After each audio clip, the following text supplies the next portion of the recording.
Hi, I'm Cassie, host of the Curiosity Junkie podcast. If you enjoyed today's episode, please hit the subscribe button to follow us and receive new episodes each week. If you really enjoy the podcast and you're feeling generous, please hit the donate button. Today's guest is a clinical psychologist. Please welcome Dr. Jessica Waldron to the podcast.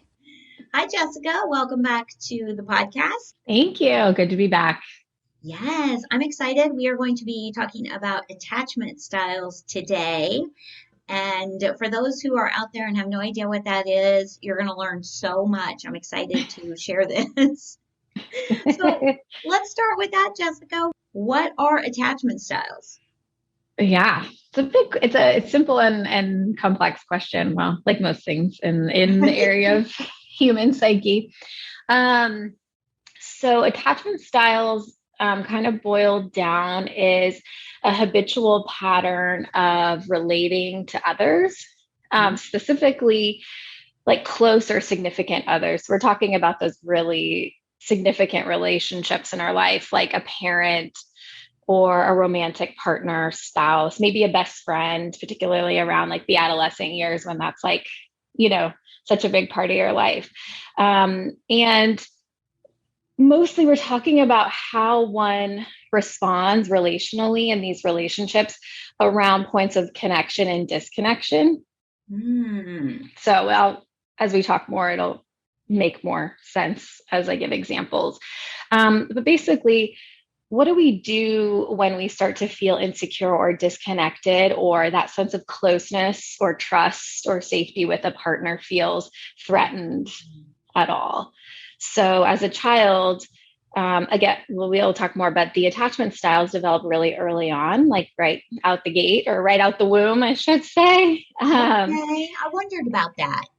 Yeah, so they start with that earliest relationship, typically with a mother, or it could be with a father or grandparent. But that mother-child relationship is a really significant one, as I think most of us know, whether or not the mother was there or not, right? That relationship is significant. And so they start to develop these attachment styles. They tend to stay somewhat stable across our lives, although they can change. And so there are 4 different attachment styles that have come out of the research. The research started with children. We now understand that our attachment style, or this need to stay close or connected to one significant other, is a biological, innate survival need that we all as humans possess. So if anyone says they don't need anybody, they probably are just protecting their emotional, probably have been deeply wounded and are protecting themselves. But yeah, this is, survival. And we can understand it really clearly, like when we think about a newborn baby and a mother or a father or parent, of how that would be survival, food, water, basic needs, right? That baby needs to be like right on that parent, But we do find even as adults, we still have this innate need to be close, to have a sense of security, to feel confident and secure going out into the world and feeling kind of secure and calm and at ease, even in our own experience of ourselves. So like I was saying, there's 4 different styles. The sort of ideal one is what we call secure attachment. Okay.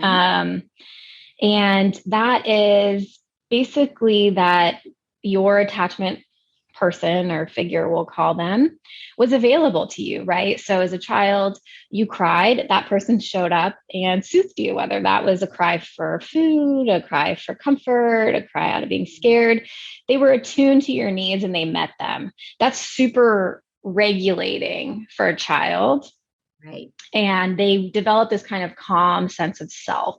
When you have that other person, which we'll refer to as kind of like a secure base, you feel more confident to go out into the world. Right. Absolutely.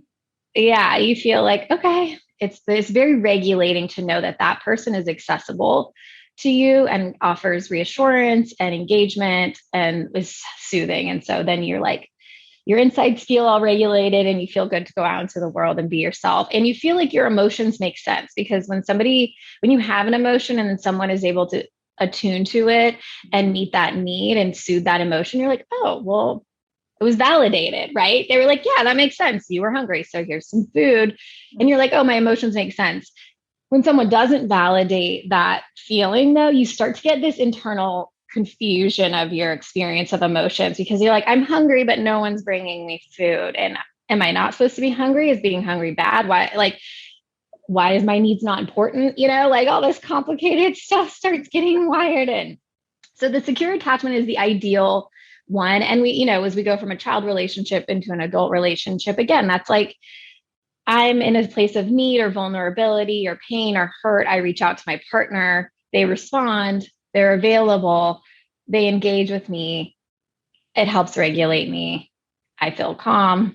Moving on, right? So you're able to, or if you even have a rupture in a relationship, because just if you have a secure attachment doesn't mean there's no ruptures, conflict, or whatever. You just feel more confident that that doesn't mean the relationship's going to fall apart and this person's going to abandon you and leave you if there's tension. You don't go to the worst case scenario. You're not panicking. You're like, okay, there's some conflict here. We're going to have to resolve it, but I'm not panicking that my most important other is going to take off. So that's like the secure attachment. Kind of what we're hoping for, and in a relationship or with a parent. Then the other three are under the bucket of insecure attachment styles. And so these are how we respond when we feel that threat to that closeness or connection with that significant other. But there isn't as much responsiveness, accessibility, reassurance, the things we need to feel calm. Those don't happen. How do we respond? How do we manage not getting that soothing and that thing that we're needing from that other person? So one way is what's called an anxious attachment. And so for that person who has an anxious attachment, when they feel that close other, that connection being threatened or whatever, they're glomming, right? They're reaching out to get anything to get a response from that person. What we'll call it is like attachment panic. It's literally like panic because it is like a survival thing. And so it literally is like, I have to do anything to get this person's attention. Yeah, absolutely. So in the adult relationships, like that often looks like a partner who's criticizing, judging, yelling, calling a bunch of times, anything to get this non-responsive partner to respond, right? It's like poking the bear sometimes, like, and it could look other ways. It could be very like provocative or more, anything to just get this person close to me to soothe this inner anxiety and panic I'm experiencing. And then the second of the insecure is the avoidant attachment. So this person kind of does the opposite, right? So they've had the experience of having needs, reaching out to a close other, and those needs not being met. And the way they manage that internal panic is to suppress their needs. So it's okay. I don't need anybody. I'm just going to bury all that stuff because it's way too painful to have needs and not have somebody meet them, right? It's vulnerable. It's painful. It plays on our self-worth. It's just regulating. So that person has sort of shut down, tried their best, buried that attachment system. And so they'll pull away, close up, shut down, be silent, like really pull away. So that's another way you can manage that. And then the last one is disorganized attachment. And so it's kind of like this really complicated mix of both, where you're reaching out for closeness, but then when the closeness comes, you avoid and kind of panic. So this one's a little more usually reflective of a little bit more of a traumatic, chaotic upbringing or something. So it usually stems from pretty serious attachment trauma or things like that. And so when the person that you're trying to seek comfort and engagement from is also the person who's hurting you. Right. So you'll see that. And so that one, that's a painful one. They're all, they all have, they're all somewhat painful, but yeah. So those are the three insecure attachment styles. So the base is a more secure attachment where the other side of the relationship, you're confident that you're going to get through whatever. They're there to support you. You just feel secure. Anxious is more under that. Oh, everything feels traumatic. I'm afraid you're going to leave me. I'm afraid you don't like me. I'm afraid whatever, we go into some kind of weird Mm-hmm. spiral. Yes. Okay, I like that. I used to when I what I call becoming self-aware, when I first started identifying what was happening with me and really being in tune with what I was sending myself as a signal, I would call it wobbly. Like people would make me wobbly, and I could just like Mm. feel that this was going to create some sort of insecurity, some sort of something inside of me that didn't feel like, didn't feel stable. And so that's how Yeah. I identified it. But yeah, anxious, that would be it. Yeah, anxious, insecure. Yeah, anything you can feel almost yourself get like almost untethered or ungrounded, dysregulated, and right in some way, however you label it, right? But starting to just bring that awareness of like, oh, something right there, just something happened, and something's being triggered in me. Yes, yes. Okay, so what are certain attachment styles attracted to other attachment styles, or is that not a thing at all?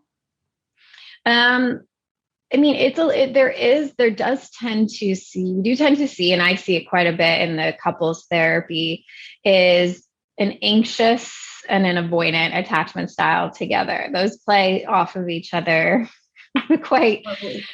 yeah.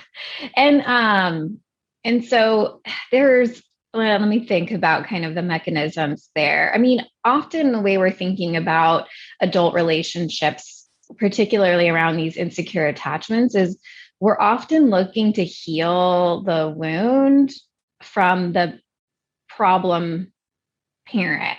Right. From the childhood crushing moment or whatever, yes. Yeah. Okay. Yeah.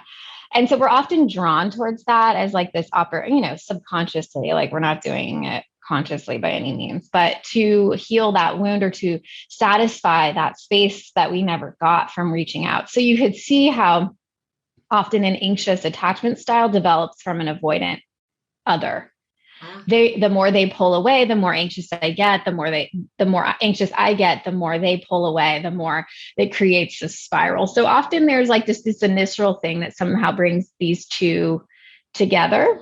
There's a familiarity to it for them, yeah. but then it perpetuates the insecure attachment for sure, right? It just feeds off of itself, and everyone's like, I don't know, everyone's triggered. Right. Everyone's panicking. Like this person's coming at me, needing more and more or critical, and I want to go more and more in my hole. And the more I'm in my hole, the more there. And so it's it's a hard one, but it's once people can recognize, oh, that's what's happening, that's what's showing up here, it can be like a big relief because it's not necessarily that the two of us at our core like don't want to be together, don't have the capacity for love and connection. It's just that we're like stepping on each other's like vulnerable buttons, right? Like just this horrible thing where we just end up right in those spots, And so once you realize like, oh, now we just need to undo some of these unhelpful ways of managing disconnection so that we don't exacerbate this cycle, then you can start correcting and getting underneath and calming all of the attachment panic that the relationship is stirring for both people. So, Wow. yeah. That kind of brings me to actually my next question. I was thinking, how does knowing what your attachment style is help you in relationships? Like, how do we use it to help us? Yeah, for sure. I think it helps immensely. Like coming in, having that awareness helps you sort of know, oh, like you were saying, right? You're aware, your self-awareness journey or whatever. You started to be able to recognize when you were getting wobbly. So when you can start to recognize when you're being triggered in that point of awareness and pause, you have a choice to have a different reaction. or to respond in a different way. When we don't know, we're just like in it and we're just reacting. And suddenly we're like screaming at our partner or putting them down. And we're like, I don't know why I'm doing this, and no one knows what's happening. But in the awareness, we have the choice to say, oh, I see what's coming up. This insecure attachment likely doesn't stem from the current relationship. It may, but usually these are often stemming from our early childhood. Oh, this is coming up because I have this wiring about people not being dependable in there, and I'm panicking. I want this person to be close. I need that reassurance. Let me pause. This is not reflective of the relationship in front of me. I can name what's happening and I can choose to have a different response, or even just tell my partner rather than just lash out or shut down. I can say, like, I'm feeling panicked. Like, I really want to like do all these things. Like, I need you to show up for me right now, or I need you to help, being able to have like some capacity just to name it and ask for what you need versus going into the automatic reaction that ends up pushing the other person away more. It's helpful. So yeah, it's super important. It is. Okay. Which is good to know. And then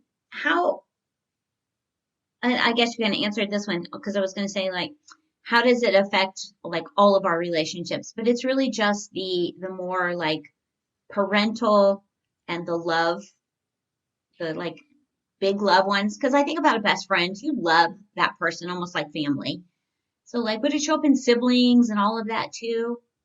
Yeah, it can. I definitely think it can, particularly at certain points in your life, right? So if we're all really wired to at least have this one other person that we feel attached, that's there for us, engaged, that can look differently at different parts of our life. So yes, typically it's a parent, and then a spouse or romantic partner that we have that close relationship with.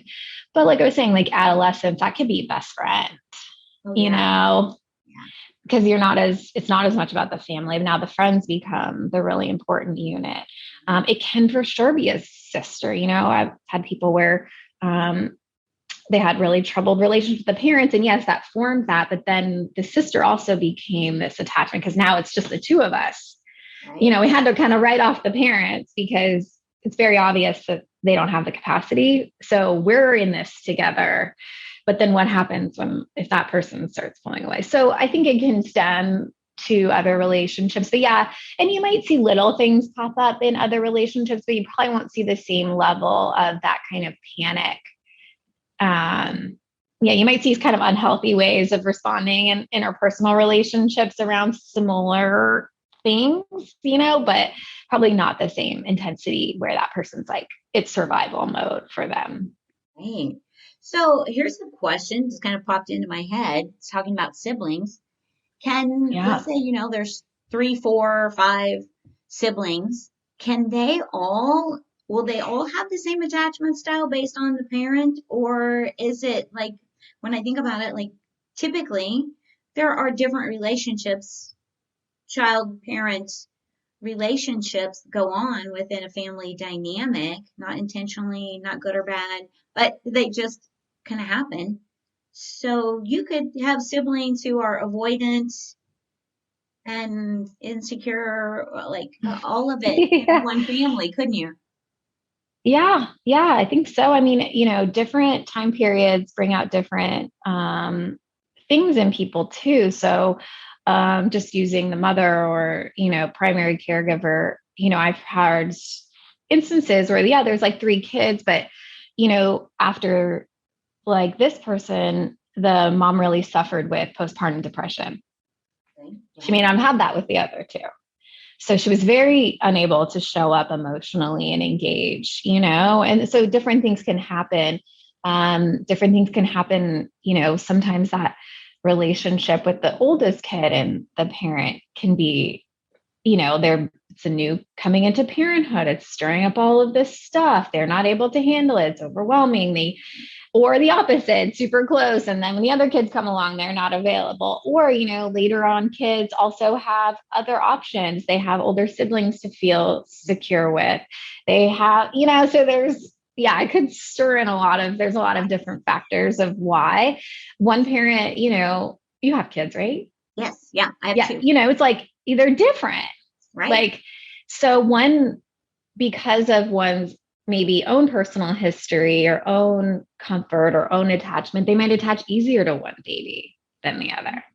Because one kid might bring up some stuff and it's like, woo, or one kid doesn't hit on those nerves, right? It's like another significant relationship. So yeah, for sure, it can look different. Yeah. Yeah, that just kind of popped into my head because I thought, oh yeah, family dynamics. And when you think about siblings, and then if you're relying on that, if there's a certain sibling you connect with, maybe it is because they're familiar like the parent. And I like that word familiar because I think we tend to stay in cyclical patterns because they are familiar, not necessarily good for us, but they feel like we know this. I know what to expect. I know how this is going to go, even though it may not be good. It's familiar. It's comfortable. Totally. Totally. I know that's how we find ourselves, like, how did this happen again? Someone will end a long relationship or even a marriage or whatever, and like come out and like go start dating and be like, like, oh my gosh, how am I back? How did I do this? And so it's okay. You have to just acknowledge, again, that's where that awareness piece comes in, and that you're always tuning in to like, what's the motivators, or how do I feel, in this relationship? Does it spark that same wobbly feeling, stepping back? Is that because the person really is not there, really is not accessible, and this is not a good idea for me? Or is it actually they are, my old stuff is just coming up and I need to regulate myself and allow that person to show up in a different way and have a new experience? So we talk about this, like you can identify it and be aware, but you also need someone to help you get to the other side of it. Yeah, I'll just add to that by saying, if, I think we often, because a lot of this stems from the early childhood relationships, many of us, if it wasn't, this blatant abuse or something that was very apparent that it was toxic or that our parents couldn't show up, we will tend to hold on to an idealized version of, the parents, because that's, again, protective in a way. That's a hard one to. So sometimes when we're doing this attachment work and we're recognizing where our anxious, avoidant, whatever disorganized attachments stem from, we're kind of going back and realizing, oh, that, yeah, actually did mean more. And that person actually wasn't available. And I made the narrative of why, they were so great at their career or whatever it was that was keeping, that can be a lot to unpack for people.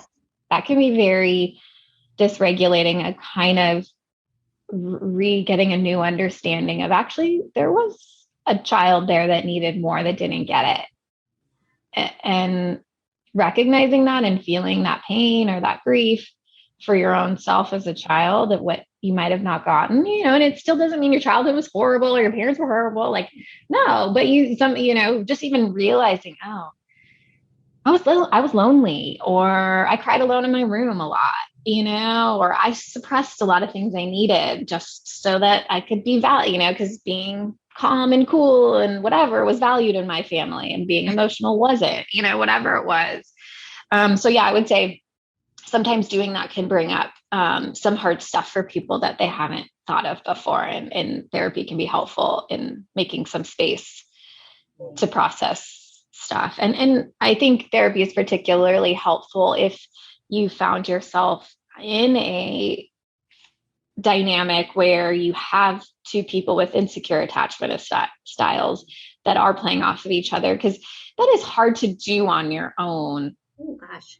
Because you both trigger these really these are strong things, and we're stepping, these are hard to you're dysregulated, which means it's hard to do really rational work or help, support each other when we're both. So I would say couples therapy, like if you're already in that relationship and you recognize it, you're like, okay, we should probably get someone to help us work through. And we have the awareness, but we sort of need a third party to help us regulate, hear things, like hold all of that for us, because it's too much on their own. Absolutely. And even just being able to start when you're in that space, kind of like what you were saying, starting the conversation around, hey, I'm being triggered, and if you're both aware of it, what you come to therapy and someone can help you have I don't want to call them safe words, but conversations that feel safe and secure when you're in anxious mode. Yeah, for sure. That's a lot of the work, right? So first, a model of couples therapy that I like, and that, for anyone interested in doing more work based around these attachment stuff, is emotionally focused couples therapy. So it's a lot of based in the attachment. And one of the first things you're doing is recognizing what's the negative cycle. And it's usually around these like insecure attachments. So when this person does this, I respond like this, then react like this, and then they do, and we identify what's the cycle that's been showing up that's been impacting the ability for the couple to feel connected, secure, bonded. So first you figure it out, then you kind of dig in and heal some wounds. Usually there's events that happen, that really hit people's nerves, of fear of abandonment or rejection or whatever. I was going through a hard time, had a miscarriage or something, and you still went on your work trip and left me at home by myself, something, things like where that was, I can't get over that. I can't feel safe that you're going to be there. That's such a hard time for me or whatever. So you'll want to go in and kind of have heal this, and in the therapy, helping them have a new experience of going into the more vulnerable emotions, because usually neither person is seeing what's actually happening, which is like fear, sadness, pain, right? Because usually if we see that, we can have a lot more empathy and compassion. But when we just see like aggression and anger and blaming and shutting down and silent treatment, we're like not seeing what's actually happening. So we can't go in and actually tend to what actually needs. So the therapy helps get underneath all the noise and help them bond over the real stuff and show the vulnerability, and then create a new cycle of relating around these events of disconnection, like that are actually effective, that they leave feeling more bonded after, not more disconnected. So. Yeah. Oh, that's good stuff. How would someone go about finding out what their attachment style is? Yeah. So sometimes it can be really obvious, like even just listening to this conversation now, like, oh, that's me, or oh, that's me. So sometimes it's not clear. And sometimes it's certain situations provoke different reactions. You may not always come out as the anxious type, but maybe certain times, or maybe, you start, I don't know, it could be look a little differently. But yeah, we were this attached book is a great one. It's about adult attachment. So I think we're mostly talking about adult attachment here. There's also a lot of literature on like parent to child attachment, a lot of good books and stuff like that. Like, it's never too late if you've recognized, oh, I think me and my child have an insecure attachment, or my child has this. There's lots to do to help move that towards, or repair that to a secure. But adult attachment, this book, Attached, by Amir Levine and Rachel Heller, is a great starting point for, I think it's really like, they simplified it and gives a lot of good examples. And it comes with a little questionnaire to help you identify what your attachment style is. So I think that that's a good place to start, reading a little bit more and reading some stories. Oh, that sounds like me, or that sounds like my partner. I think it also includes a questionnaire about your partner. So if you are in a relationship, you can kind of assess from certain behaviors and be like, oh, that's, that they tend to err more towards the avoidance style. Oh, this makes sense. Oh, whatever. So I think that's a good place to start. It's a good resource. Yeah, that's one I read. Oh gosh, it's probably been about 3, maybe 4 years ago. And yeah, that was in the becoming self-aware. And I was like, I wonder why I keep doing this. And I don't remember how it came up, but I found it, and it was huge in just helping me identify some of the stuff that I was continuing to do that kept me in this weird pattern of dysfunction, is what I would call it. Yeah. Totally. I think it can be, for some, like I said, sometimes it's hard to recognize it in yourself. And then, but sometimes it's so freeing. It's like, oh, There's a framework for why this keeps happening, and there's something I can do about it. So I think that's the good thing. It kind of creates some hope. You're not stuck in this cyclical pattern of not living the way you want to live or being in the relationship you want to be in. There are things going on inside of you that you just need to like pay attention to, do some work with, and you can change that. On that note, are there any things that, or steps or practices that we could kind of do to help get us to a more secure attachment style? Yeah. I think therapy is definitely one of those, right? Getting in there and opening up about what's kind of the stuff that's living in your body or in your emotional body too, right? That's all of us. We all do. I mean, no one came out unscathed. Sorry to report. Regardless, we all came out with some stuff, which is, interesting. So it's just starting to understand, kind of digging into, okay, I recognize I have insecure attachment. Why? What's coming up? Is there healing that has to happen? Again, like sometimes we have to process grief about things we didn't get in relationships, and that was painful, whether or not we've allowed to recognize that before. Now we are. So a lot of things, hurts and pain, like they get housed in our body, and we have to release, process, right? These were things often that happened before we had the cognitive capacity for that type of understanding and thinking, and now we do.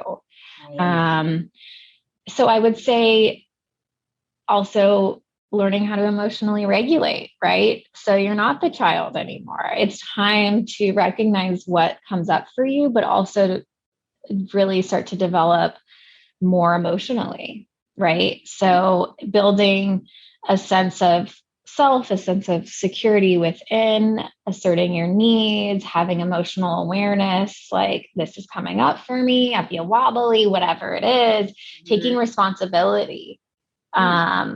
Because we often put those things on the other person. You're doing that, and it's like time to take some we have to take responsibility for what's coming up. I mean, I love mindfulness for like everything, but the more you practice mindfulness, the more you're tuning in. So a person with an insecure attachment likely tended to tune out to others because it was survival, right? And that person wasn't always accessible. So it's like, I'm hyper vigilant to, are you close? Are you not? I'm aware. Are you upset with me? Are you not upset with me? Like, are you happy? Can I move closer? Do I have to move away? And a lot of times people were managing around like parents' moods or emotional availability and stuff. If you had the really reactive parent or whatever, you're so focused on staying close and regulating the other or not disrupting. You didn't spend a lot of time inside, just with yourself and who am I? What do I like? And, you didn't have that freedom necessarily to do that because you didn't feel secure, right? So the person with the secure attachment, they're comfortable, even if the parent or whatever is like, they like know that person's available and they need them. So they're out exploring and doing things and being creative and curious and whatever. And because they're coming home to their comfy little secure home base. Yes. Or if something goes awry while they're out in the world, they know who they can call, or that mom's going to pick them up, or that person will be there if they pick up the phone, kind of a thing. And that was very regulating. So I like mindfulness for the practice of starting to tune into your own internal experience and really starting to connect with yourself. Yeah, I like that too. I really do. The mindfulness piece. You can do it in everything. It's good for everything. The other thing that's super helpful, like if you are not in a relationship right now and you notice that you have an insecure attachment, I mean, the ideal thing is that you look for partners with secure attachment styles. Right. So that's the most corrective experience you can have, is having a new attachment person that is accessible, does offer reassurance, is engaged. Right. That can really heal. It won't completely heal, a parent fully or something, but it will calm you in the present and you will really be regulating. So ideally, you find a partner that has a secure attachment that can show up in the way that you're needing, and calm all of that. I will say for someone tending to find in these anxious avoidant couples dynamics, those tend to feel more exciting at first than dating somebody with a secure attachment.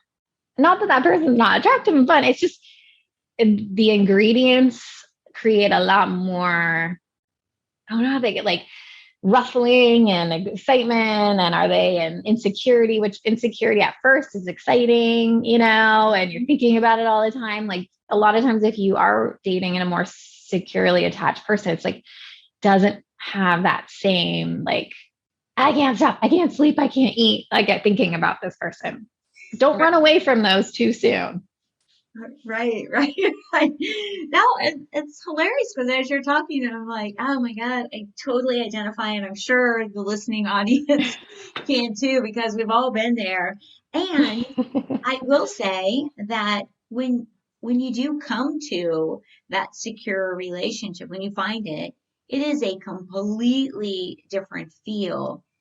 But you have to be looking for it. You have to be searching for that and being aware when somebody is igniting that anxious, or that's just, it's so huge. But it is doable because I have done it, and it does feel completely different. And I can see where it would almost feel, and I hate using the word boring, but I'm struggling to think of a better word, but it's so secure and so safe that you don't have you just don't have it, and you feel quite comfortable.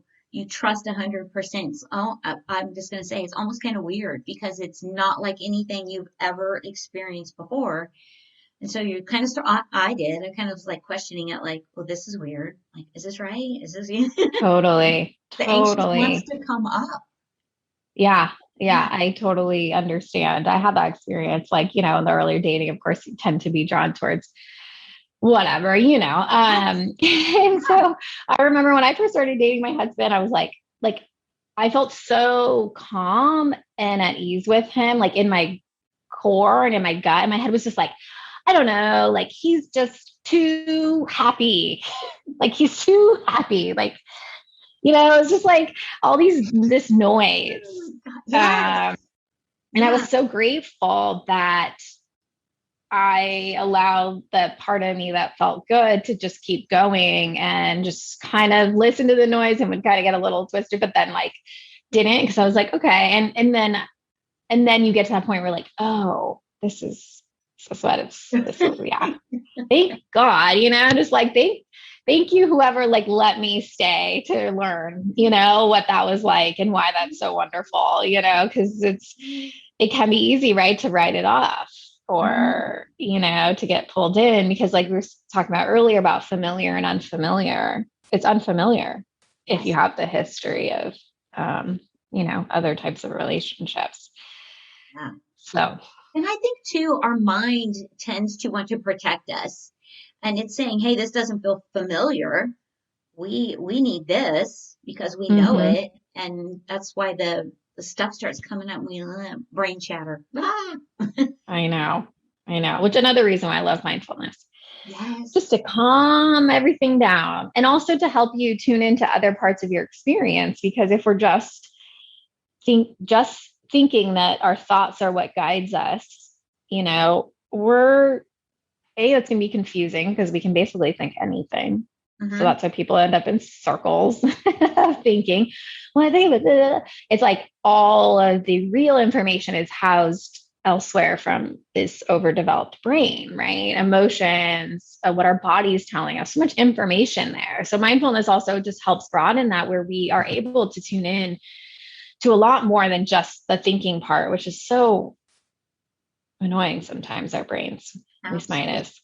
Like, all the time. So let's do just quickly, because I know you're a busy woman. When we say mindfulness, what are you saying with the practice of mindfulness for someone who really isn't aware of that?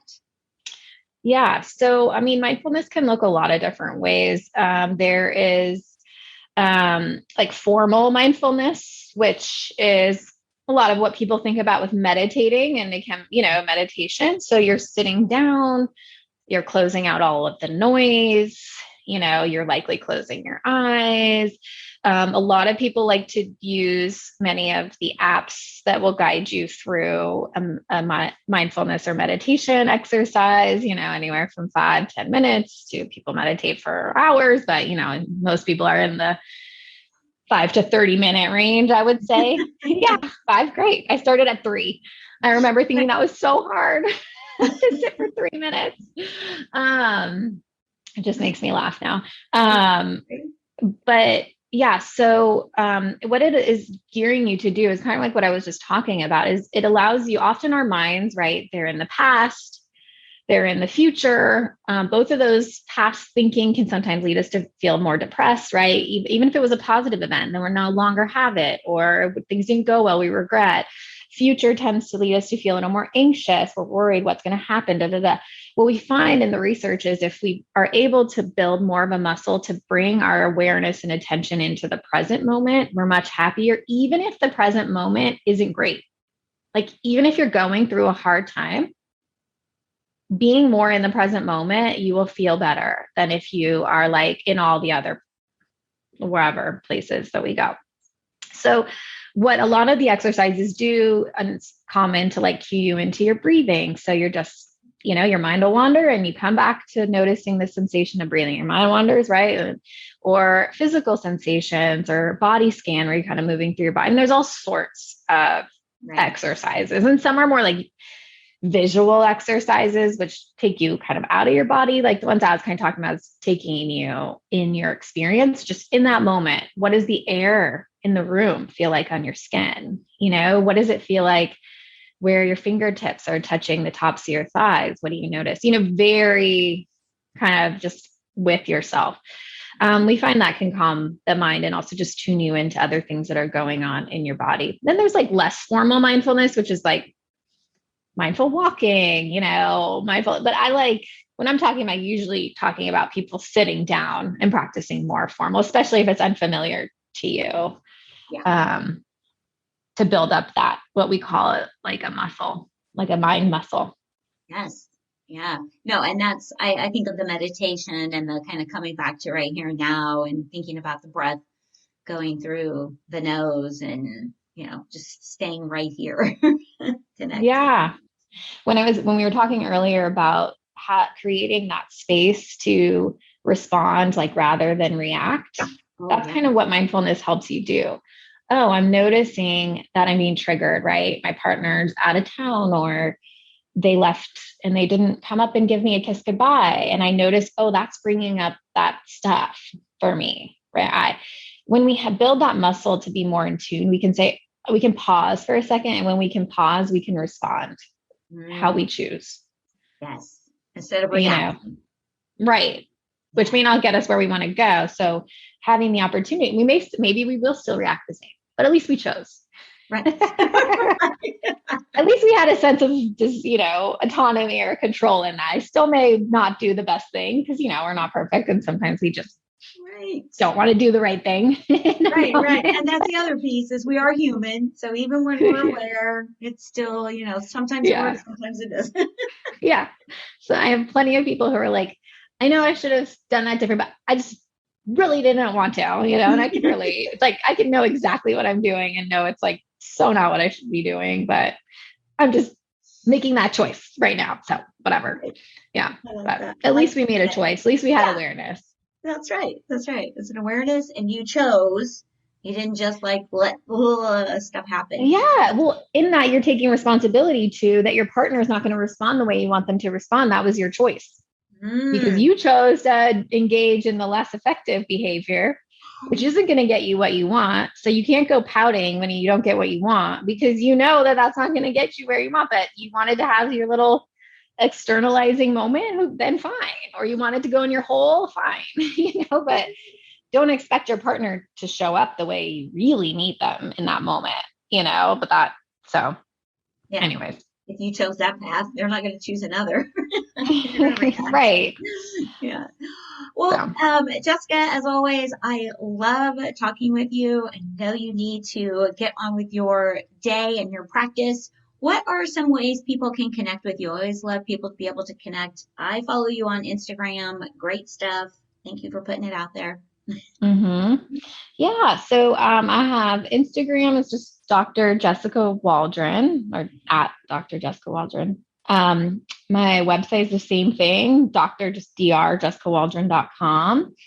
I think those are the two main places to find me. Yeah. Yeah. And I will say, go to Dr. Jessica Waldron's website. You have some great articles on there, some things to think about. And I've popped on there a couple of times, and I share like little snippets in my group and send the link to your website. So hopefully, thank you. Love that. I think it's so important to share this information that might help someone just start down the path of making changes to make their life better. So. Oh, that's so great. Yeah. Well, thank you. Thanks for coming on again. Yeah, for sure. Anytime. Well, thank you to everyone for tuning in, listening, watching. Stay safe, and I will see you again next week. If you enjoyed today's episode, please hit the subscribe button to follow us and receive new episodes each week. If you really enjoy the podcast and you're feeling generous, please hit the donate button.